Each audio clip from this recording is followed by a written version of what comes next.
뿌듯한 마음을 갖게 해주신 우리 모든 하나님들에게 감사드립니다. 하나님은 우리의 삶에 거룩한 곳에서 우리랑 상관없이 사시는 분이 아니라 우리의 모든 기쁨과 슬픔과 아픔과 모든 것들을 보고 듣고 함께 하시는 하나님이신 것을 기억하시면서 우리 하나님과 행복한 삶을 살게 되기를 간절히 바랍니다. 아멘. 여호수아 20장 2절입니다. 이스라엘 자손에게 말하여 이르기를 내가 모세를 통하여 너희에게 말한 도피성들을 너희를 위해 정하여. 여호수아 20장은 도피성에 관한 말씀들입니다. 근데 도피성은 누구를 위해서 만들어졌을까요? 여기 20장 20절에 모세가 말씀하셨는데 너희를 위하여. 도피성은 누구를 위해서요? 우리를 위해서, 나를 위해서 만드신 것이라는 것입니다. 그래서 오늘 아침에 이제 원래 말씀대로 이렇게 진행을 하지만 제가 성경절을 한번 다시 읽는데 이 말이 딱 떠올랐어요. 도피성은 누구를 위한 거다? 나를 위한 거다. 도피성이 누구를 상징할까요? 이제 후반기에 또 나오지만 도피성은 예수님이십니다. 그래서 우리가 도피성에 피해야 살 수 있는 죄인들인데 그것을 우리를 위해서 하나님이 준비하셨다는 것입니다. 우리 어제 말씀을 같이 나눴던 그릇 살인한 자로 그리로 피하게 하라라는 이 모세를 통하여 주신 말씀. 그래서 피하면 어떻게 해요? 죄를 진 사람도 살인을 저질렀어도 그 사람은 살 수 있었습니다. 그런데 그냥 다 살 수 있었던 것은 아닙니다. 어떤 사람은 못 살았어요? 여기 보면 무죄한 자를 성급히 죽이지 말아야 하는 반면에 실제로 죄가 있는 자는 결코 형벌을 피하지 못하게 하였다. 그러니까 그러면서요, 올바른 집권자가 도피자의 사건을 공정히 심판하여 고의적으로 살해하지 않은 일이 분명한 자만을 도피성에서도 보호하였다. 그러나 범죄자는 복수자의 손에 넘겨주었다. 보호를 받을 만한 자격이 있는 자는 지정된 보호소 안에 체류한다는 조건으로만 받아들여졌다. 만일 한계선 밖에서 방황하다가 복수자에게 발견되면 그는 여호와의 보호를 무시한 대가로 자기의 생명을 지불해야 하였다. 감옥이랑도 좀 비슷한데 감옥은 아니죠. 그죠? 이 살인죄가 나 폭행죄일 때 과실치사는 죄는 죄되 어떻게 해요? 많이 정상을 참작합니다. 그렇지만 그래서 이 판사가 판단할 때 검사의 주장과 변호사의 주장을 다 들을 때 이 중요하게 보는 게 있는데 그게 뭐냐면 고의적이냐 아니냐. 우리 한국의 법도 그렇습니다. 그래서 살인을 하려고 일부러 어디에 가서 물건을 사서 준비를 하면 그건 뭐예요? 100% 고의성이 있는 거잖아요. 그래서 그런 것들을 아주 중요하게 봅니다. 근데 이게 밀었는데 그 사람이 죽으라고 민 게 아니고 그냥 이렇게 몸싸움하다가 탁 밀었는데 잘못 어디에 부닥쳐서 죽었으면 그거는 고의성이 없는 거예요. 그래서 그런 것들을 판단하는 게 누가 하는 거예요? 판사가 합니다. 옛날에 이스라엘에 있었던 모세를 통해서 주었던 법은 귀에는 귀, 눈에는 눈. 그래서 어떻게 해요? 그만큼 하면 돼요. 그런데 그게 고의성이 있냐 없냐 그것을 따져서 어떻게 해요? 그의 생명을 보존했다는 거예요. 그렇지만 실수를 했을지라도 뭐를 해야 돼요? 대가를 치러야 되는 것입니다. 그래서 그 살인한 사람은 거기서 나올 수가 없었어요. 도피성에서. 도피성으로 도망한 사람은 모든 것을 용서하고 아무런 대가를 치르지 않는 것이 아니라 도피성에 도망했더라도 어떤 의도를 가지고 했으면 그 사람은 다시 쫓겨나고요. 만약에 그 사람이 의도를 가지지 않고 실수로 했다면 거기에서 살아야 되는데 자기의 다른 모든 이해관계가 끊기고요. 살았어야 돼요. 그러니까 자기 사랑하는 가족도 못 보고요. 거기서 이렇게 살았어야 됩니다. 도피성으로 갈 때는 어떻게 가야 될까요? 저기 할머니, 할아버지 만나고 친구들 다 만나고 그 다음에 빚 받을 거 있으면 다 받고 그리고 자기가 빚졌던 거 있으면 다 갚고 농사도 다 이렇게 단속하고 이렇게 도피성으로 갔을까요? 그러면 어떻게 누가 따라와요? 해적이 따라와서 그 사람을 죽일 것입니다. 그래서 모든 것을 어떻게 버리고 도피성으로 돌아갔습니다. 그래서 도피성으로 가는 것이 우리에게 생명을 얻게 하는 것이지만 그 자기의 잘못에 대한 그런 대가들이 100%는 아니지만 책임져야 되는 부분들이 있었다는 것입니다. 그래서 그 대가를 치루었어야 한다는 것입니다. 이 도피성은 누구인가? 여기 보면 6절에 이런 말씀이죠. 그 살인자는 회중 앞에 서서 재판을 받기까지 또는 그 당시 대제사장이 죽기까지 그 성읍에 거주하다가 그 후에 그 살인자는 그 성읍 곧 자기가 도망하여 나온 자기 성읍 자기 집으로 돌아갈지니라 하라 하시니라. 이게 무슨 말이에요? 이제 잘못을 해서 도피성에 도망왔어요. 그래서 너는 여기서 살아도 돼. 그래서 살 수 있게 됐어요. 그런데 죽을 때까지 사는 게 아니라 언제까지요? 누가 죽으면? 대제사장이 죽으면 이 사람은 뭐가 돼요? 자유가 됐어요. 이 대제사장의 어머니가 어떻게 했을 것 같아요? 그 유대 전승에 보면 이 도피성에 들어온 이 죄인을 이 대제사장의 어머니는 아주 극진히 보살폈대요. 왜 그랬을까요? 저 대제사장 빨리 죽겠어요 기도하면 안 되니까 그 어머니는 아들을 살리려고 어떻게 해요? 그 도피성에 온 도피자를 잘 이렇게 보살폈다고 이렇게 하는 그런 이야기가 있습니다. 누가 죽어야지 우리가 자유가 되는 거예요? 대제사장. 사실 대제사장은 누구를 상징하죠? 예수님.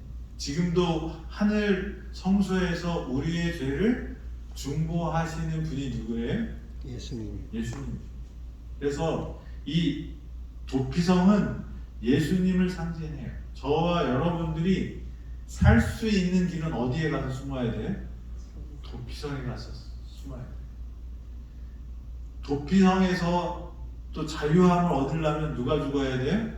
대제사장. 우리의 중보자이신 예수님의 피가 우리를 자유케 하는 것입니다. 그래서 도피성은 예수님을 상징하고 거기에 있는 대제사장도 예수님을 상징했다는 것을 우리는 알 수 있습니다. 여기 이런 말씀이 있습니다. 수고하고 무거운 짐진 자들아 다 내게로 오라. 내가 너희를 쉬게 하리라. 진정한 도피성은 예수 그리스도 자신이다. 왜냐하면 예수님은 우리 모두의 진정한 도피성, 즉 피난처이시기 때문이다. 내 죄 때문에 내가 죽어야 하는 아무도 나의 생명을 보장해 줄 수 없는, 그래서 죄 가운데서 이미 죽었던 나를 살리셨다. 그분은 탕자의 아버지로서 나의 돌아옴을 받아주신다. 내가 영원한 안식과 쉼을 얻고 또 누릴 수 있게 된 것은 그분의 받아주심이다. 내가 내 의지와 상관없이 할 수 있는 일까지도 의가 아니라 죄다. 그분은 어디서나 언제나 나를 기다리신다. 내가 그분에게만 돌아간다면 주께서 나를 맞아주지 않을 형편이란 없다. 우리가 생각하는 생각, 의지조차 그게 뭐라고요? 죄예요. 그러니까 우리는 죄에서 태어났고 뭐 선하게 그럴듯하게 보이지만 이 안에는 뭐예요? 죄라는 거예요. 그런데 그런 죄인이라도 어디로 가면? 예, 도피성으로 가면 예수님께 피하면 우리는 쉼을 얻을 수 있다. 중요한 거는 지나간 과거가 중요한 게 아니고요. 지금 우리가 이 순간에 내가 죄인인 것을 깨달으면 빠르게 어떻게 해야 돼요? 이것저것 따지고 이것 갚고 저것 다시 받고 이게 아니고요. 어떻게 해요? 다 주고 그대로 달려서 어디로 가야 돼요? 도피성으로 가야 돼요. 도피성이 6개가 세워집니다. 도피성의 이름들이 이렇게 6가지인데요. 게데스는 성소 혹은 거룩을 의미하고, 이거는 예수님이 우리의 뭐가 되는 거예요? 성소가 되신다고 말씀하셨어요. 거룩한 곳이 되신다고 말씀하셨어요. 세겜은 어깨라는 뜻인데 이 말씀이 이사야 9장 6절에 뭐라고 되어 있어요? 네. 예수님은 하나기가 우리에게 낳고 그의 어깨에는 이 정사를 맨 어깨라고 이렇게 말씀하시거든요. 그러니까 이 예수님에 대한 이 세겜이라는 그 도시 이름 자체도 뭘 상징해? 예수님을 상징한다. 헤브론은 교통이라는 뜻이 있습니다. 예수님은 우리와 하나님과를 어떻게 해요? 연결시켜주는 다리와 같은, 그리고 사람과 사람을 이어주는 그런 교통, 통하게 하는 그런 분이라는 거죠. 그래서 이 헤브론도 누구를 상징하는 거예요? 예수님을 상징합니다. 베셀이라는 말은 요새라고 이렇게 말인데요. 그것은 예수님은 우리의 피할 요새시며 시편에 나와 있습니다. 라못은 높은 곳이라는 뜻입니다. 예수님은 높은 하늘에 앉게 해 주시는 높은 곳에 계시는 분이에요. 에베소서 2장 6절에 나와요. 골란이라는 뜻은 기쁨, 환이라는데 예수는 우리의 기쁨이 되신다고 말씀하셨습니다. 로마서 11장.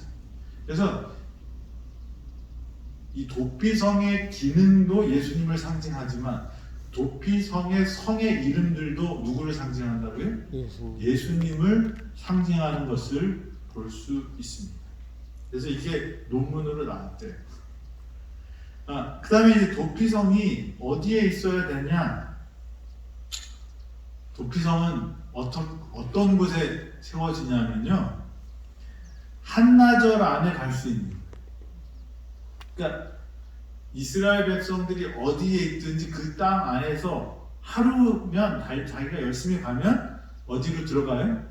그 성으로 들어갈 수 있도록 배치가 됐다. 도피성으로 가는 길은 언제나 어떻게 하라고요? 평탄하도록 잘 손질되어 있어야 했습니다. 그리고 도피성이라는 표시가 어떻게 있었어야 돼요. 표주들을 세워서 막, 이 누가 쫓아와요? 맹수가 사슴을 쫓아오는 것처럼 쫓아오는데 갈 방향을 헷갈리면 어떻게 돼요? 잡히잖아요. 그러니까 그 표지판을 세워서 어디로요? 도피성으로 갈 수 있게 하였다는 것입니다. 그래서 그 글씨는 도피라고 써서 그렇게 해놨다고 합니다. 진짜 그럴까요? 여기 보이시나요? 잘 안 보이죠?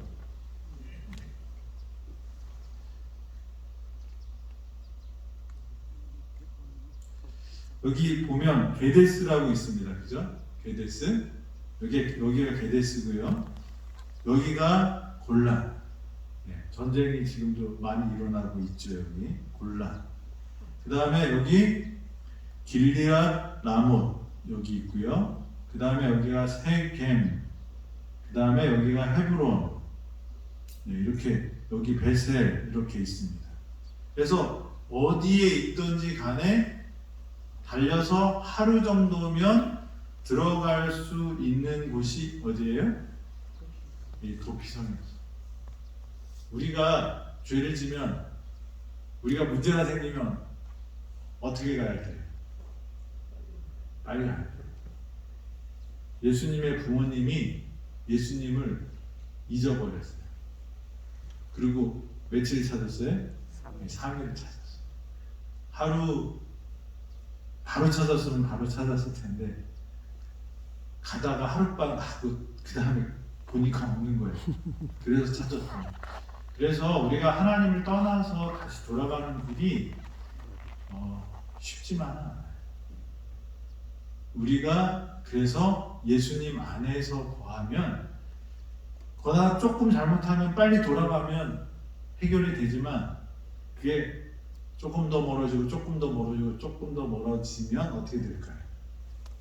그 끝에 가서도 하나님은 우리를 구원하실 수 있는 능력이 있는 분이지만 우리가 하나님의 능력을 붙잡는 그 힘은 점점 약해집니다. 그래서 깨달으면 어떻게 돼요? 바로 순종하는 게 중요해요. 화인 맞은 하나님이 용서 못하는 죄가 있다는데 어떤 사람한테 용서를 못하시냐면 화인 맞은 양심이라고 그러잖아요. 그게 뭘까요? 살인을 한 죄보다 뭐가 더 용서를 못 받는 거예요? 화인 맞은 양심.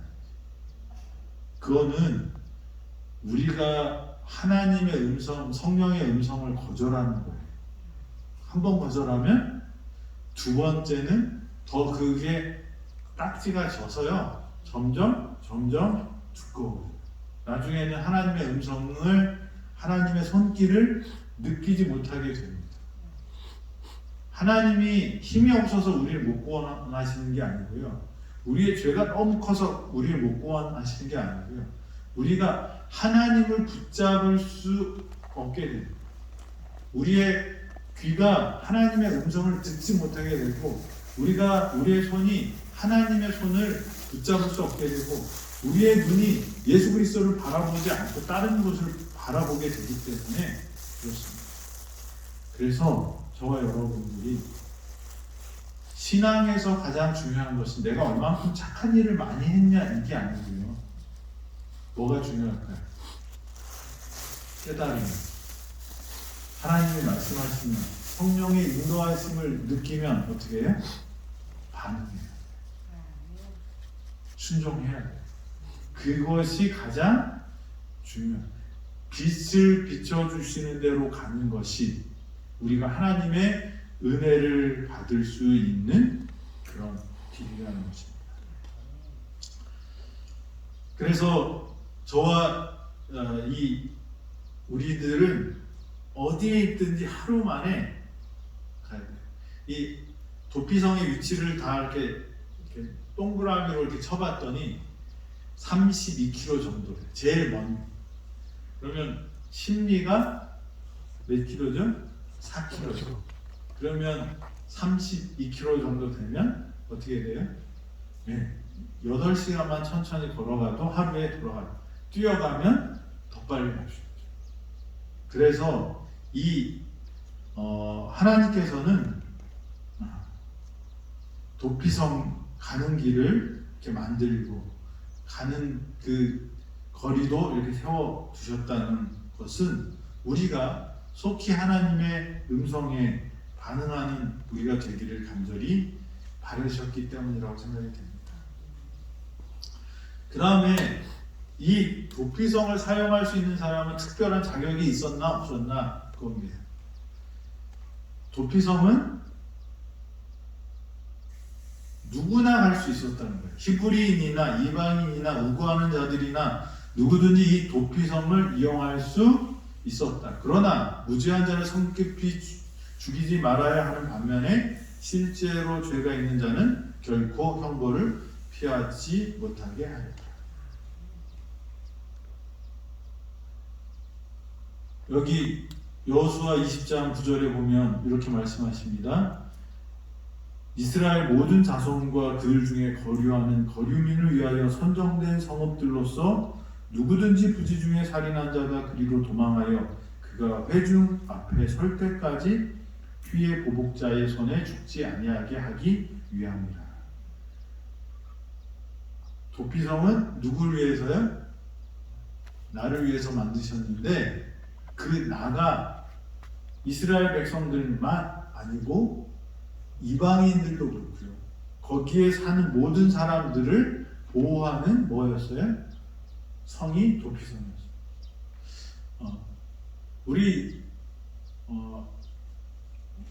우리는 이 선민 의식을 많이 갖고 있어요. 근데 하나님은 그 선민 의식에 좋은 점이 있습니다. 자기 거를 우리가 아는 대로 지키고 그 수월성을 이렇게 하려고 하는 그런 의지들이 있어서 좋긴 한데 그게 변질되면 어떻게 돼요? 나와 너를 가르는 기준이 돼요. 그래서 이스라엘 백성들이 나중에는 사마리아의 사람들을 뭐로 생각해요? 개로 생각했다고. 이방인들을 뭐로 생각해요? 돼지로 생각했어요. 왜냐하면 자기들은 누구예요? 하나님의 선택받은 백성들이에요. 제7회 안식 예수재림 교회가 갖고 있는 특별한 기별들이 많이 있습니다. 어떤 교회도 건강에 대해서 우리 교회처럼 분명하게 빛을 가지고 복음을 전한 교회는 없어요. 이게 언제부터 시작됐냐면 150년 전부터. 근데 그 150년 전에는 지금 우리가 알고 있는 이런 건강 법칙을 전혀 몰랐어요. 감기 걸리면 병 날라면 어떻게 해야 된다고 의사들이 가르쳤냐면 담배를 펴서 그 담배를 이렇게 피는 정도가 아니라요. 담배 잎을 태워갖고 그 방을 연기로 가득 태우면 그 연기가 뭘 내쫓는다고 그랬어요? 네, 해독을 한다고. 그리고 사람들이 이제 아프면 열을 떨어뜨리려면 피를 바꿔야 된다 생각해서 피를 자꾸 뽑다. 우리 미국 대통령도 일대 대통령도 피를 뽑아서 병을 고치려고 하다가 죽었다고 그렇게 합니다. 그러니까 피가 없어서 모자라갖고 이제 죽었다고 그래요. 그러니까 그런 시대에 벌써 지금 우리 한 20년 전, 30년 전만 생각해도 뭐라 그래요? 채식한다고 그러면 텔레비전에서 뭐라 그랬어요? 고기 안 먹으면 영양실조 걸리고 막 공격했는데 요즘에는 고기 먹어야지 건강하다 그러면 사람들이 다 뭐라 그래? 무식한 사람이라고. 근데 이것이 뭐 20, 30년 전이 아니라 150년 전에 이 기별을 주셔서 우리가 건강하고 행복하게 살 수 있도록 알려주셨어요. 그것뿐만 아니라 뭐 안식일 기별이라든지 성소 기별이라든지 일반적으로 예수님을 믿는다고 해도 마지막 시대에 우리가 이 세상 역사가 어떻게 될지를 알고 그 확신 속에서 가는 교회는 우리 교회밖에 없어요. 다 죽으면 하늘나라 간다고 말해요. 근데 예수님은 또 내려오신대요. 말이 될까요? 안 되죠. 안 되죠. 왜냐하면 죽어서 하늘나라 갔는데 다시 예수님이 우리를 데리러 오신대요. 그러면 하늘나라에 있던 사람은 어떻게 해요? 다시 이 땅에 와서 다시 뭐 이 육체를 안 쓰고 있는 존재가 돼서 하늘에 갔다가 다시 내려와서 우리 육체를 쓰고 다시 하늘나라로 부활한다? 부활과 재림과 이 영원 불멸이 같이 만나면 답이 없어요. 근데 우리 교회는 그 문제를 150년 전에 다 어떻게 정리가 끝났어요. 침례 문제, 안식일 문제. 그런데 중요한 건 뭐예요? 기별이 맞다고 해서 우리가 다 구원 받나요? 아니라. 유대인들이 예수님을 태어나게 하는 그런 하나님의 남은 자손의 씨로 선택됐다고 해서 그 유대인들이 다 구원받는 거 아닙니다.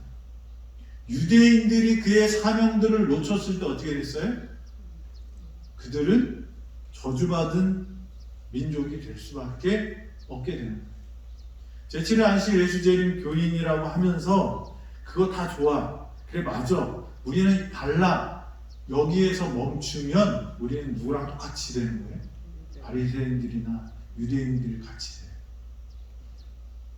우리는 어떻게 살아야 돼? 구원을 받을 수 있는 그 감사와 우리에게 주신 기별을 감사해야 되지만 그 말씀대로 빛대로 사는 것이 우리의 수월성이지 그것을 내가 아는 것이 우리의 수월성과 특별함이 아니라는 거예요. 그런 선민의식이 잘못됐을 때 우리는 차별하게 돼요. 나랑 너를 구별하게 돼요. 그런데 하나님은 그 빛 안에 들어온 모든 사람들을 차별하지 않으시고 어떻게 해요? 보호하셨다. 아멘. 하나님께서는 우리의 태생, 우리가 어쩔 수 우리가 할 수 없는 무엇을 가지고 우리를 심판하시는 분이 아니에요. 하나님은 받은 빛대로 우리가 살기를 원하시는 것입니다. 그런데 그것이 그 빛을 우리에게 주신 것은 고통받는 세상을 어떻게 해요? 더 행복하게 만들 수 있도록 주신 거예요. 마귀가 끝날 줄 알고 우는 사자처럼 덤빌 때 세상의 불행을 막 퍼뜨릴 때 하나님께서는 우리에게 그 불행을 어떻게 해요? 기쁨으로 바꾸는 것을 잘 나누어 주도록 우리를 선택했어요. 그것을 하지 않는다면 우리는 다를 바가 없습니다. 그래서 선택받은 부르심을 받은 것이 강점이 아니고요.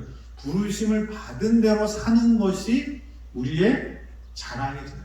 아멘. 저와 여러분들이 하나님의 은혜 가운데서 그렇게 살게 되기를 간절히 바랍니다. 기도하겠습니다. 하나님, 우리를 위하여 도피성을 만드시고 우리에게 생명을 주시고 우리를 위하여 우리의 자유를 위하여 죽기까지 희생하신 예수 그리스도를 다시 한번 생각합니다. 아버지, 우리에게 은혜를 주신 것을 인하여 감사하는 저희 되도록 인도하여 주시옵소서. 주님께서 우리가 잘못했을 때 주님께 피하여 평안을 얻고 쉼을 얻고 생명을 얻는 우리 될 수 있도록 인도하여 주시옵소서. 아버지, 우리가 받은 것, 가진 것으로 자랑하는 사람이 아니라 우리가 변화되고 하나님의 뜻을 이루는 사람이 된 것을 감사하고 다른 사람에게 자랑할 수 있는 사람 되도록 축복하여 주시옵소서. 특별히 선택된 것이 우리를 구원하는 것이 아니라 우리가 빛대로 살아야지 구원받을 수 있다고 말씀하셨사오니 하나님의 사랑의 품에 안기는 우리 모두가 되도록 인도하여 주시옵소서. 오늘도 생명을 주시고 예수께 피하여 평안과 행복을 누리는 우리 모두가 되도록 축복해 주시옵기를 예수님의 이름으로 기도드립니다. 아멘. 아멘.